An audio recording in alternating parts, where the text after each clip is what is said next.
Hey, deserved listeners, Love is Blind. Let's watch. Still sure. I was second guessing how you thought about me because you didn't want to talk about how much my family loved you. Like that's a flaw. Like I genuinely was like, I was second guessing your intentions. I was like, if he's walking into this car not as happy as I am, he's not here for the right reason. That's what I was thinking. And that's why Okay, good. So she is telling him what goes through her mind. Her, I'm saying paranoid, but it's a kind of we tend to think of paranoia as something associated with like schizophrenia, conspiracy theory, or thinking that the CIA is reading your thoughts.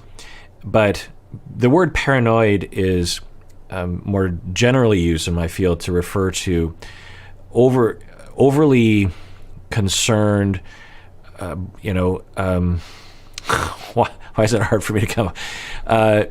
Taking small indications of something to worry about and irrationally expanding that.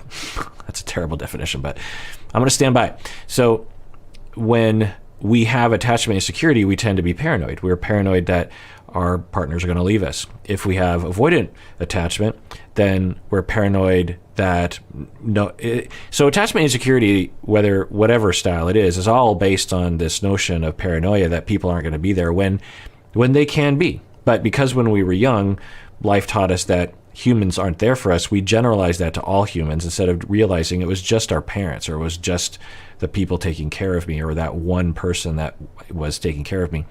And so we generalize it to all people because that's just how humans are. When we experience something, we generalize it because we're not inherent scientists. And that's why we need scientists to actually say, well, our intuitions aren't very good. So we have to actually work around our intuition and around our belief system by actually looking at the data. So like one thing, just while I'm on this topic, is people today in the United States, they believe that crime is worse now than it ever has been. Well, that's the way it feels. That's people's intuition. But actually, when we look at the data, it's not true in a variety of ways. So we're actually much safer than we were in the 90s now. Your children are safer. You're safer. Murder is down. Violent crimes are down. But if you just ask someone, they would say so. Our gut is not a good indication of reality. So we have to. Anyway, point is that for her, she is saying that. Well, let's rewind that and see what she's saying. Still sure. I was second guessing how you thought about me because you didn't want to talk about how much my family loved you. Like that's a flaw. Like I genuinely was like, I was second guessing your intentions. I was like, if he's walking into this car not as happy as I am, he's not here for the right reason. That's what I was thinking. So I'm a little lost as to the trigger, but I don't need to know that other than that she's like, when I saw that, I instantly went to this paranoid place where he's not in this relationship as much as I am, and thus he doesn't really love me. So this is good. She's able to differentiate. I'm often talking about the ability to look at your feelings and evaluate them and test in your mind as to whether or not it's reasonable. And she's labeling it right now as not reasonable. She had this knee-jerk reaction, this intuition. Her gut was saying he doesn't love me, but then she looks at it, and now she's talking about it, which is great. 3, 4, 5 weeks. I don't. When I was so happy about how my family thought about you, I assumed that you would be as happy. And then the second, of course I was happy. No, but like you didn't.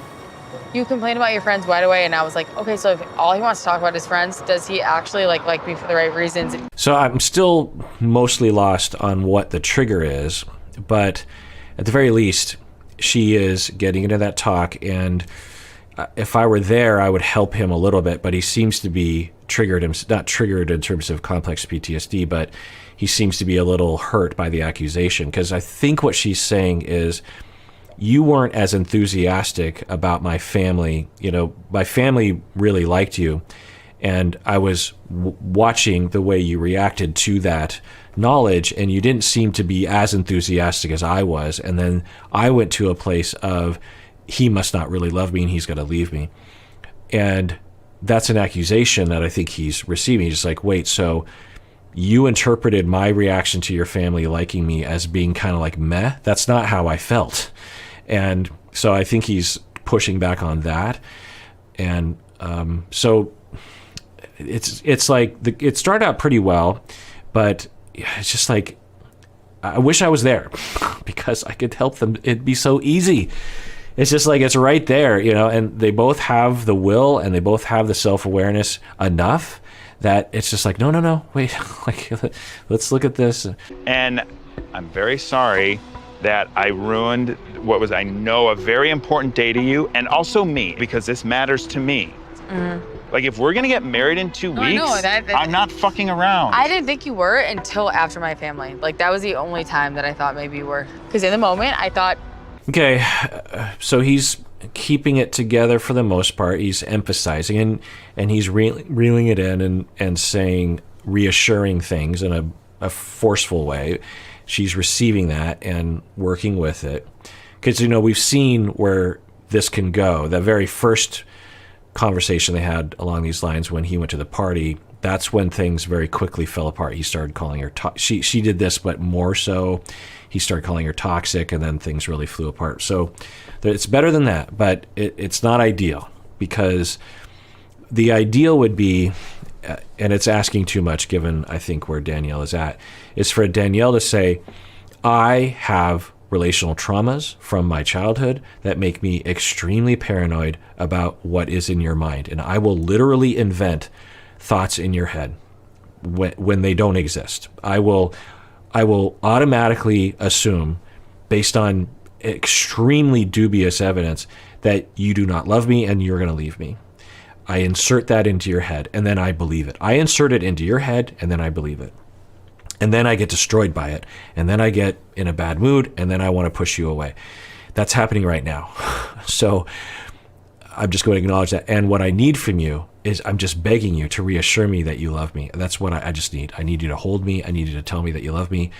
And I'm sorry for my problems. Is it okay that I have these problems? Tell me I'm okay. Tell me you love me even though I have this problem. That kind of stuff. She's not there yet, clearly. That you're being fake. Did you ever think the world doesn't revolve around, like, you? Oh, okay. Right. So he's getting hurt, and that's what happens, is the defenses, basically she's accusing him of being insensitive. Because I'm having a hard time tracking what they're saying, but I think after they met her family, he started talking about his friends or something, and he was stressed out about it, or I don't know.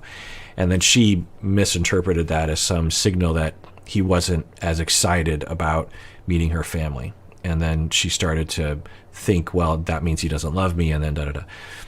And so they're talking about that, and then at least I'm only about 50% sure about that. But at the very least, we know, the sort of situation they're talking about, because they've been here before. And then he's getting hurt because he's kind of being accused of something. He's being accused of being insensitive in that moment, or withholding, or not being as excited as he should have been. And she's like, I feel bad, I feel rejected, and it's your fault. Now, I think she's trying to not blame him, but unless she, I think, explicitly says that, it could come across as though he did something wrong and he's being blamed. Then he gets hurt, then he gets upset, and then he gets hostile. So he says this phrase, did you ever consider the fact that the world doesn't revolve around you? And, I get it. There is something narcissistic about preoccupied attachment at times. It's not like the way the internet uses narcissism, but it's very within your own head and impervious to data from the outside. And so that can, from the outside, that can look quote unquote narcissistic, in that you're deciding on things and moving forward without checking if it's true. The world revolved around me because I was excited about my family, and you wanted to talk about your friends? Okay, yeah. I've dated people with narcissistic personalities before. Here we go. Here we go. It's interesting because, in my career, I've been I specialize in treating various personality disorders, but most notably borderline and narcissism. I know narcissistic personality disorder forwards and backwards. There are many different types and many different presentations. The internet has no idea what they're talking about when it comes to narcissistic personality disorder. I did a whole deep dive on narcissistic personality disorder, and as just a curiosity, I just combed through the internet and thousands of posts and articles and YouTube videos about narcissistic personality disorder to find something. I figured, someone out there has got to be speaking about this in an intelligent, accurate way. I found one video on YouTube. I forget the URL or whatever, or the channel, but it was accurate, but it had like 150 views or something.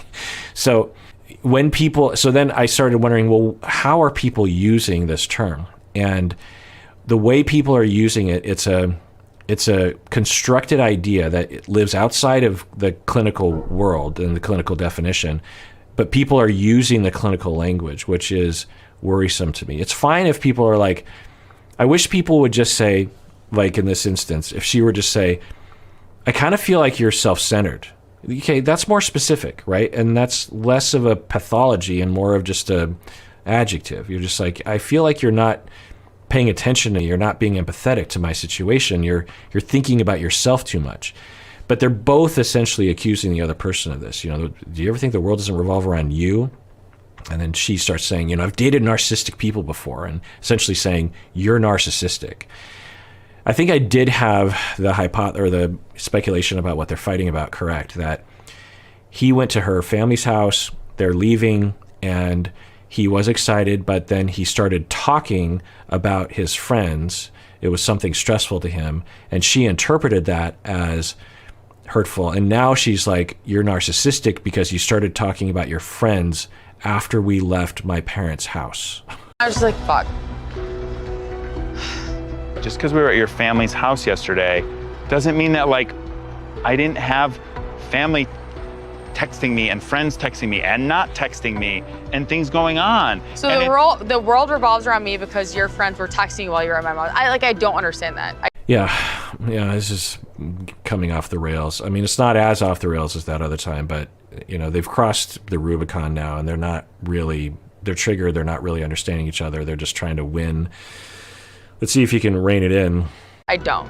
I'm just saying. I don't fucking get that. And like I said, I apologize to you today. It was wrong that I let that bubble up and ruin that moment on the way home yesterday. And I own that.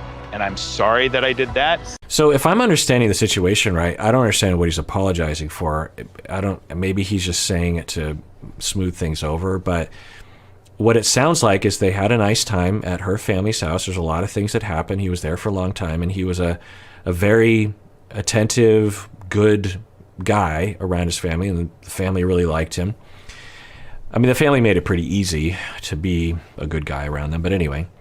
And then on the way home, he started talking about this other stressful thing that was happening, and that makes him narcissistic, and that makes him a bad boyfriend. Now, I get it. When you have paranoia and you have complex traumas, then you are going to see things that don't really exist. So it's just, this whole thing is just unfortunate. I was happy for one fucking day. One day. And you're going to be like, oh, the world revolves around you? Because I was happy that my family liked you. I'm fucking sorry. Yeah, so they're off the rail. I mean, they're basically talking in different worlds. They're not listening to each other. They're not addressing what the other person said. And it's just sad because I want, particularly for Danielle, things to work here. I want her to experience a secure relationship, which I think this has the potential of being. And I think Nick has the capacity to make it work. And this is why when I see on the internet when people are talking about, oh, my past partners were narcissistic or gaslighters or love bombers, you could absolutely imagine her breaking up, having this go really badly, and I don't know what's going to happen, but you can imagine this going very badly, and her walking away and saying he was a narcissistic love bomber. And we watching this, I'm hoping, would not label him that way, that was in her head. And so a lot of the stuff on the internet is people who are distorting in the moment relationships, and then they have a distorted narrative of a past relationship. I'm not saying that everyone is distorted. Plenty of people have experienced narcissistic individuals and love bombers, but a lot of the time when people are describing their experiences, I'm like, I can't really tell if that's accurate or not. And I just wish people would just stick to non-clinical language and just be like, I don't know, we had a lot of fighting, and some of it was probably due to me. I know some of it was due to him, and I felt like he just didn't really consider my feelings sometimes, but I don't know. Like that I would be like, totally, I would get. But these labels, clinical diagnoses, you know, a lot of the times it's just, I just don't see the evidence. And if that's how you feel about me, then Okay. that's fucked up. I had things going on yesterday outside of your meeting your family, okay? Sorry, but like the way that you're talking to me right now, I can't. Right, so then another label that'll get thrown around is abusive. He was a malignant, narcissistic, love-bombing, abusive individual. And this is interesting because we don't usually get to see these kinds of conversations. On other shows that I watch, they edit it too heavily or something, but this is like an extremely good example of something that happens very frequently. And you can, if you watch this, you're just like, you can see how he's not reading the situation, which makes sense. I mean, he's being accused of being narcissistic because he had a stressful thing that he put off while he was with her family, and when they got in the car, he started to talk about it. Like, and he's narcissistic because of that, and he's being accused of being narcissistic, and he's raising his voice a little bit to kind of emphasize, like, let me explain to you what happened. And now she's essentially going, you're being verbally abusive. And you could argue that he should lower his tone. I mean, he's a large guy. It's you know, could be scary. He should tone it down. But it's just unfortunate for Danielle's sake, really. I mean, it's just really unfortunate because, you know, she deserves to have secure attachments, whether it's romance or whatever. And is she going to meet someone that can be resilient? You know, it's pre-therapy. She just needs a lot of therapy, and she deserves it. Everyone needs a lot of therapy, but she really could benefit from it.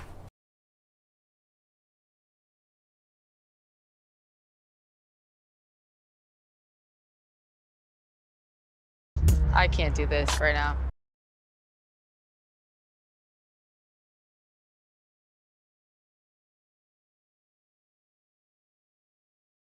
Yeah, it's tragic. I've watched a lot of reality TV that y'all have wanted me to watch, and I've enjoyed it. And sometimes it's hard to watch. And this one is up there because Danielle needs security. You know, that's what's so tragic about these kinds of attachment insecurities, is that the individual is so desperate. They have a toddler's desperation for attachment security that's never been met throughout their entire life. And then this happens. They're so close to it, and then it blows up, and they don't get it, and they never get what they need. And it's such a I don't know what you say.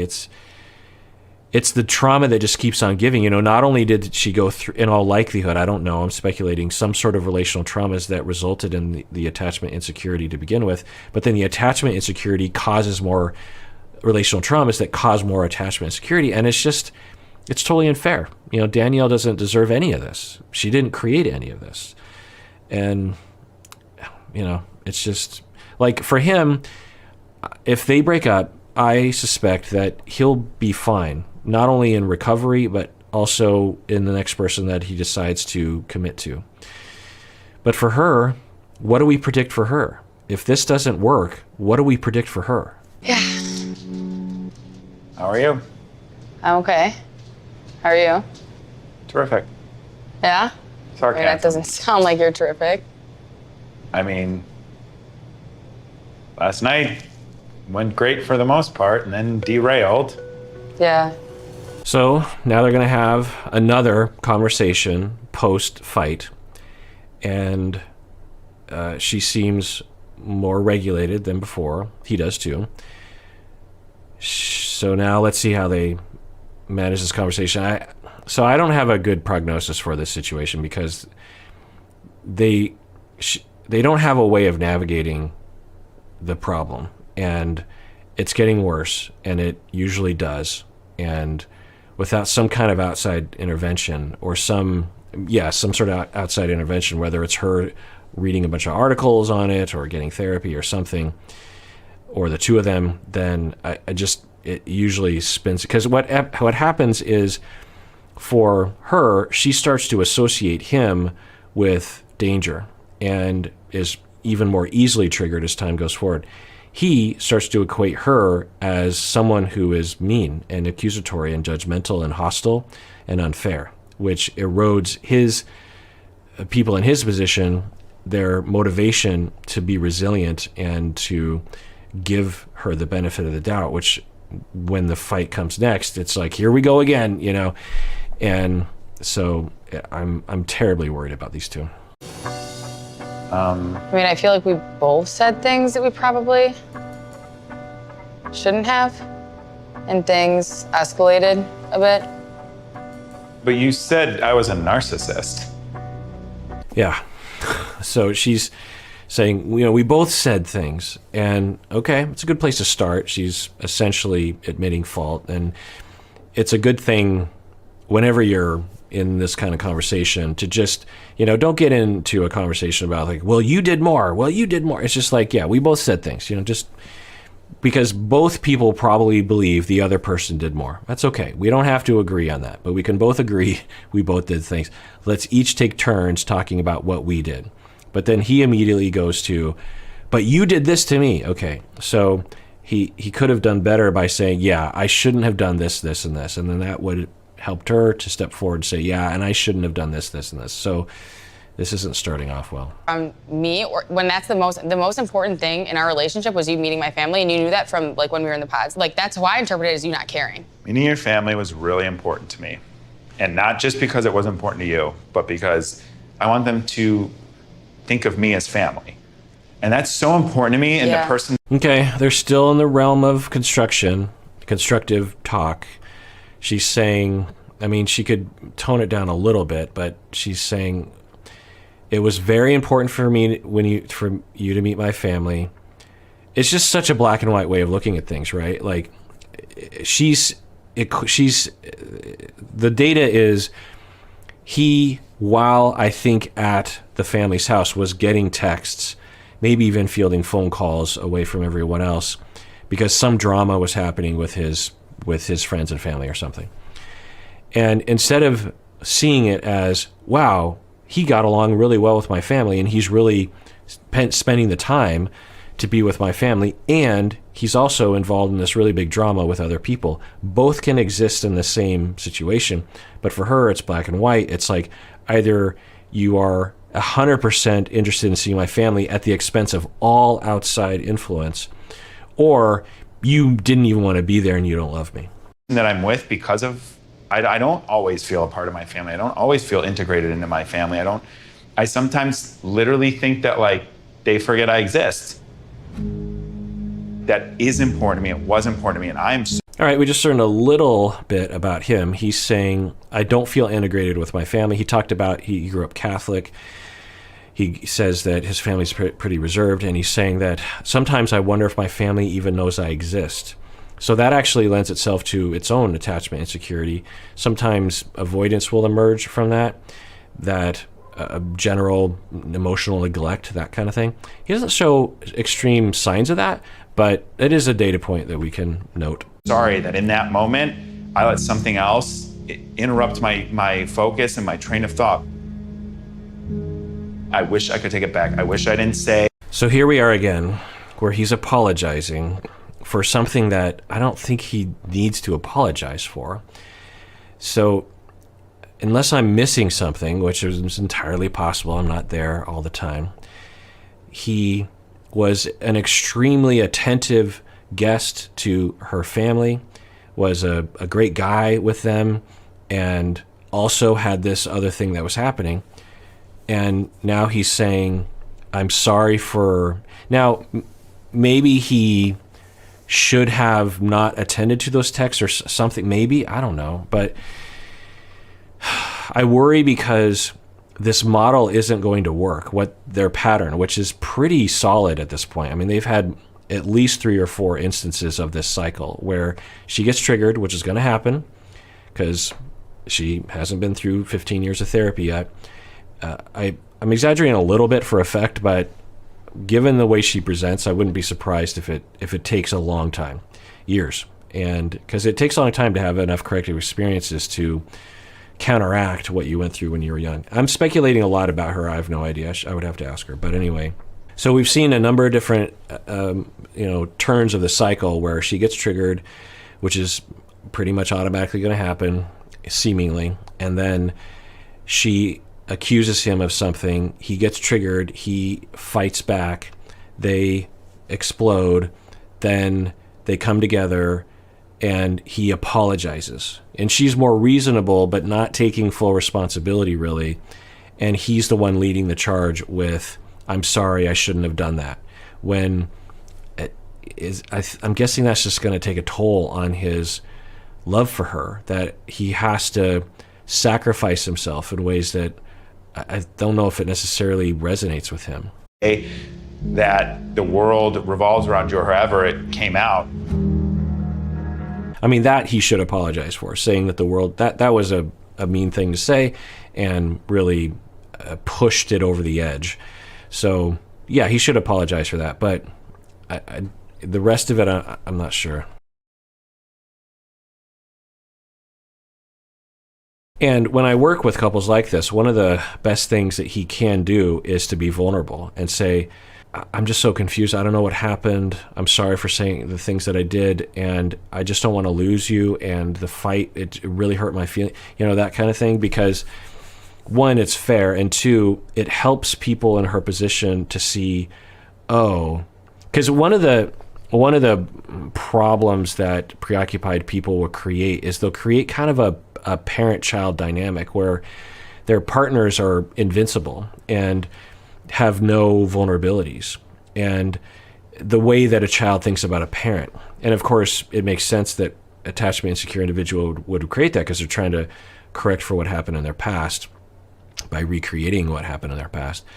But that can lead to a lot of bad things and a lot of mistreatment of the Nicks in the world. And also it creates this illusion that somehow the Danielles of the world can just be without any kind of consequence, when of course it has consequences. And so it helps, and plus it shows that he cares and that he's not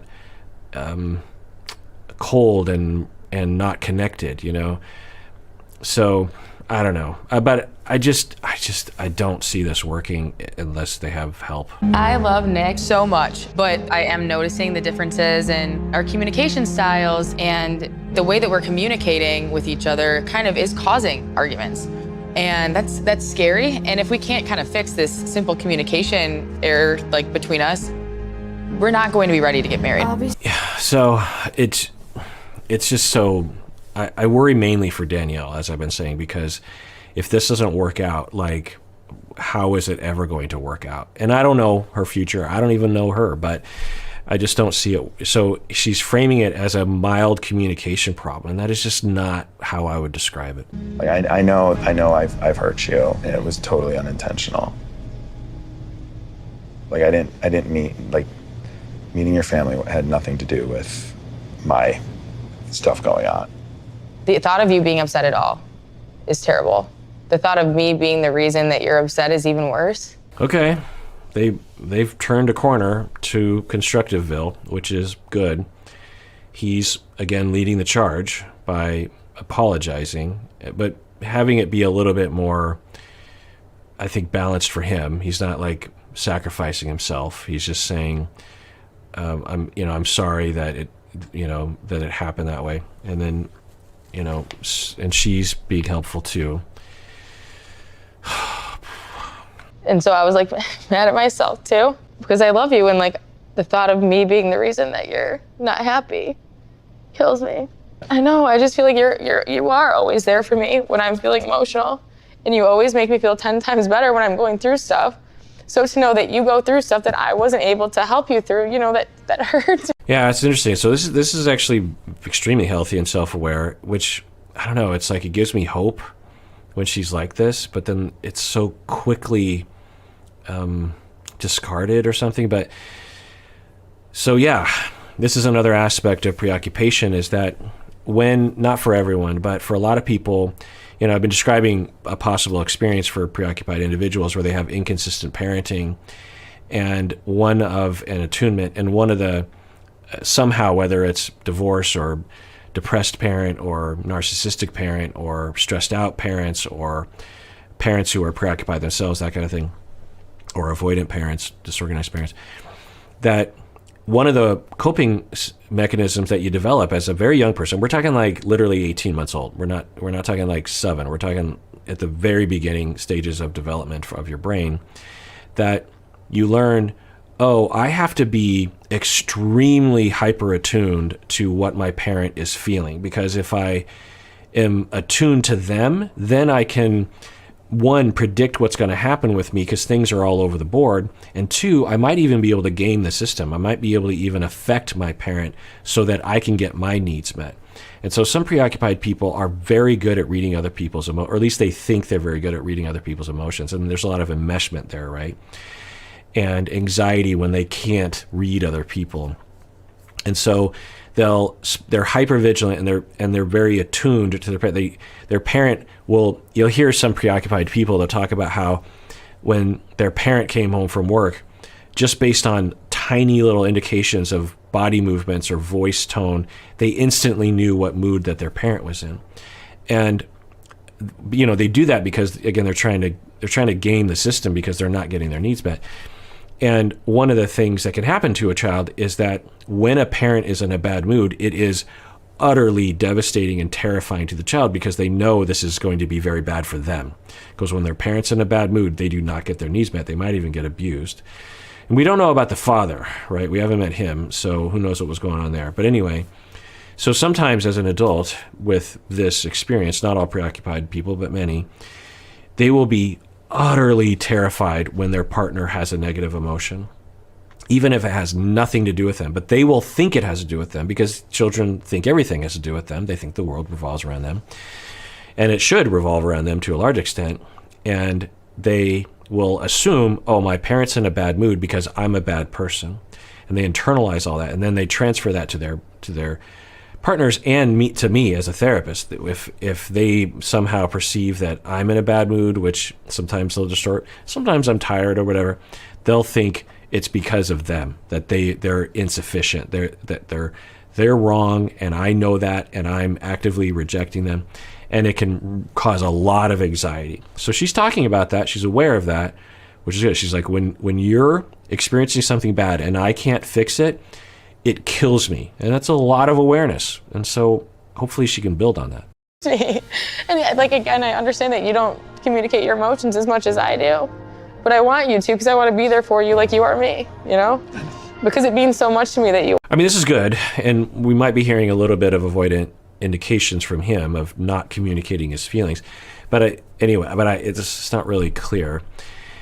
And to be honest, avoidant people are hard to read sometimes because they're just less, they wear their heart on their sleeve less. So it wouldn't surprise me that it's harder to read him. But anyway, I don't want to say, because there's just really no data about that other than the little indications that we've heard. But my point is that she's saying, I need you to tell me how you feel. Okay, that's good for sure.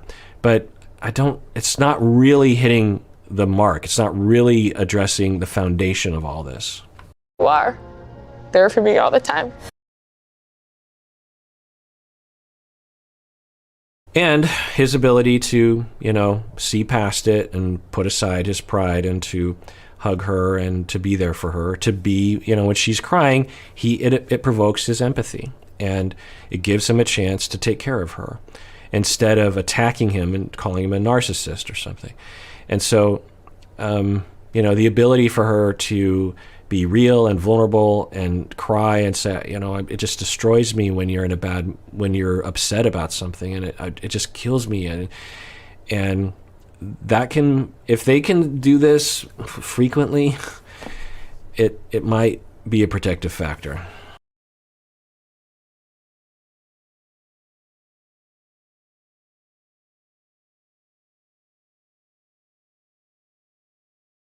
I love you. I love you too.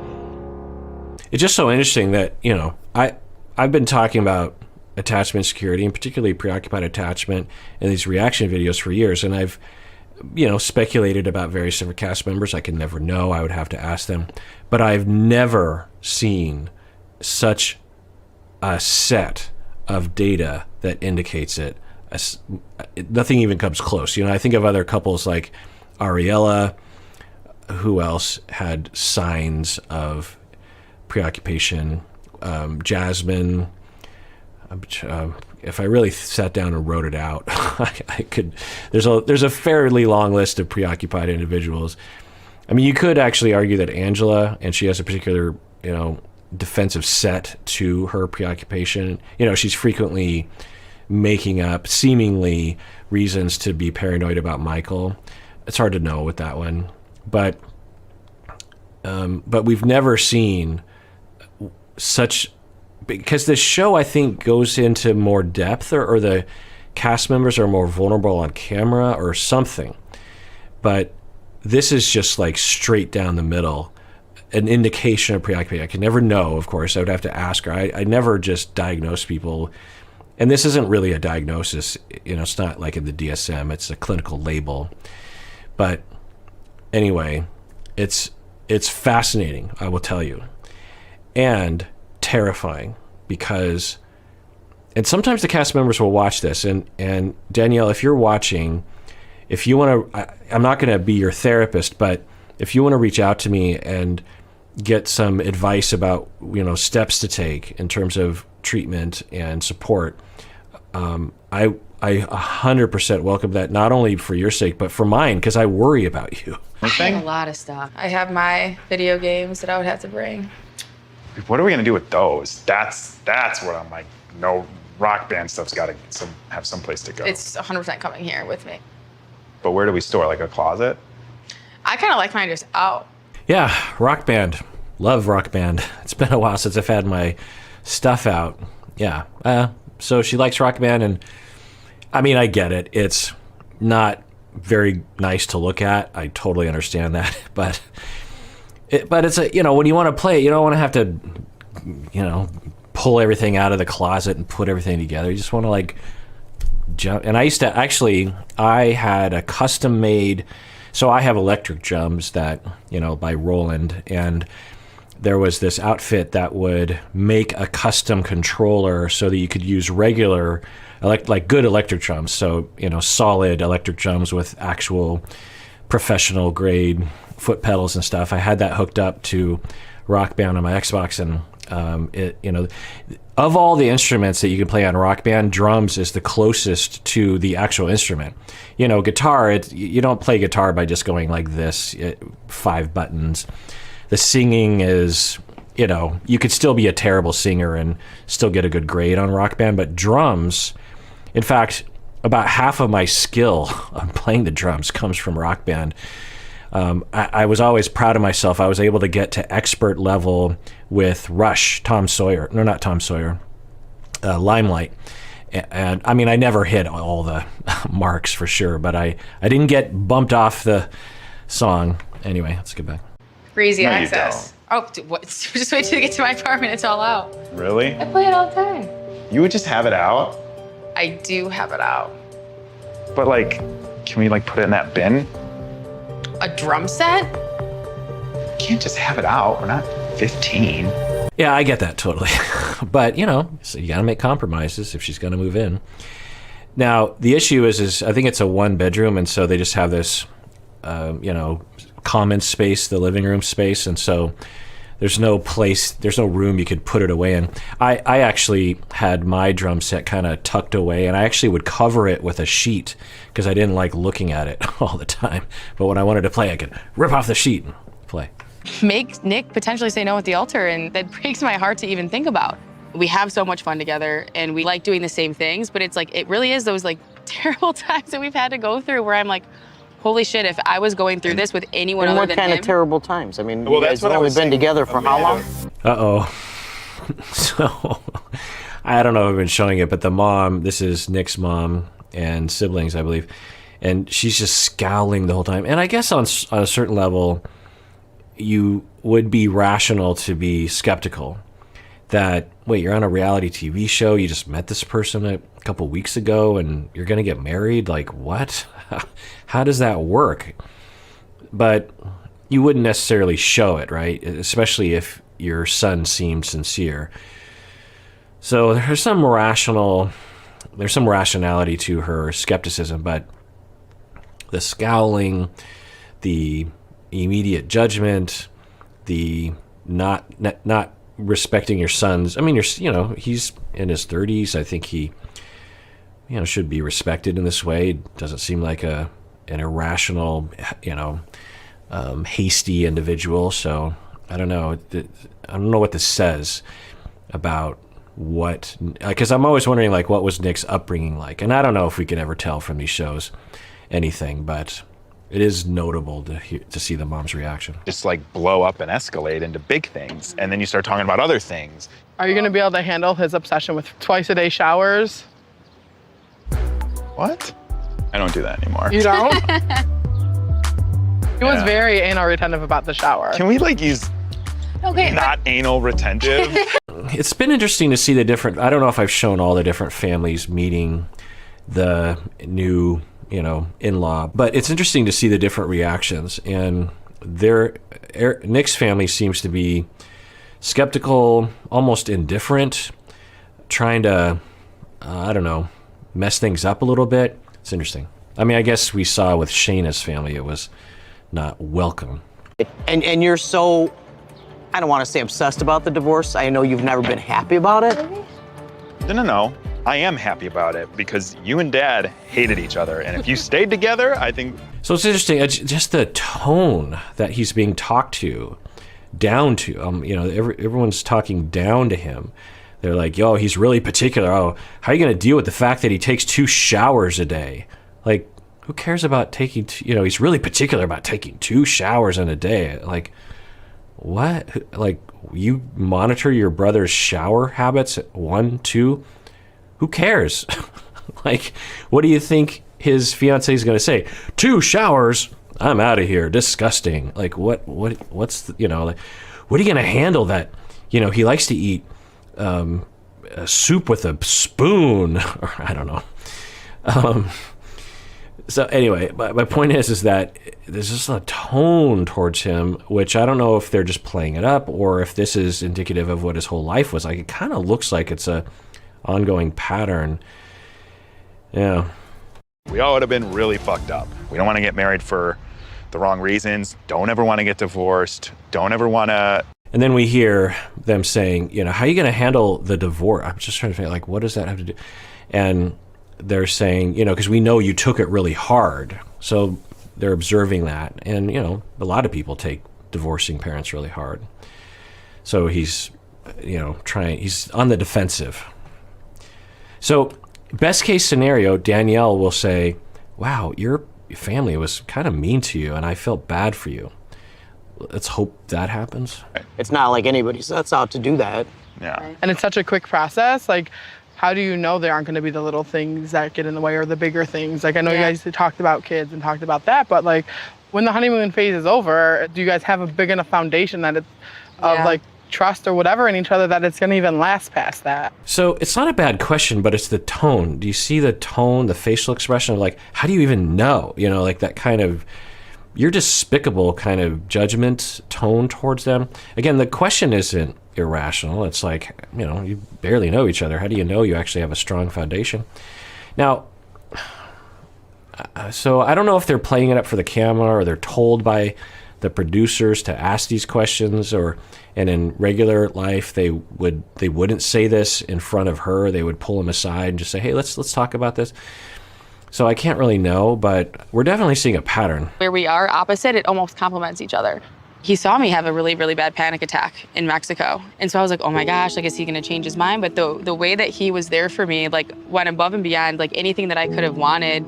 and made me feel 10 times better than like I ever have in a situation like that. He like loved me for the flaws that I was trying to. And it just makes you wonder if he learned early in life that he had to stuff his feelings in response to what was happening around him, and that plays into either in a good way or a destructive way to his relationship with Danielle. I mean, I'm speculating, of course, based on extremely little information, but I don't know. It's just a thought to think about as we move on. All right, well, that does it for that episode. Everyone out there, please take care of yourself because you deserve it. You really, really do.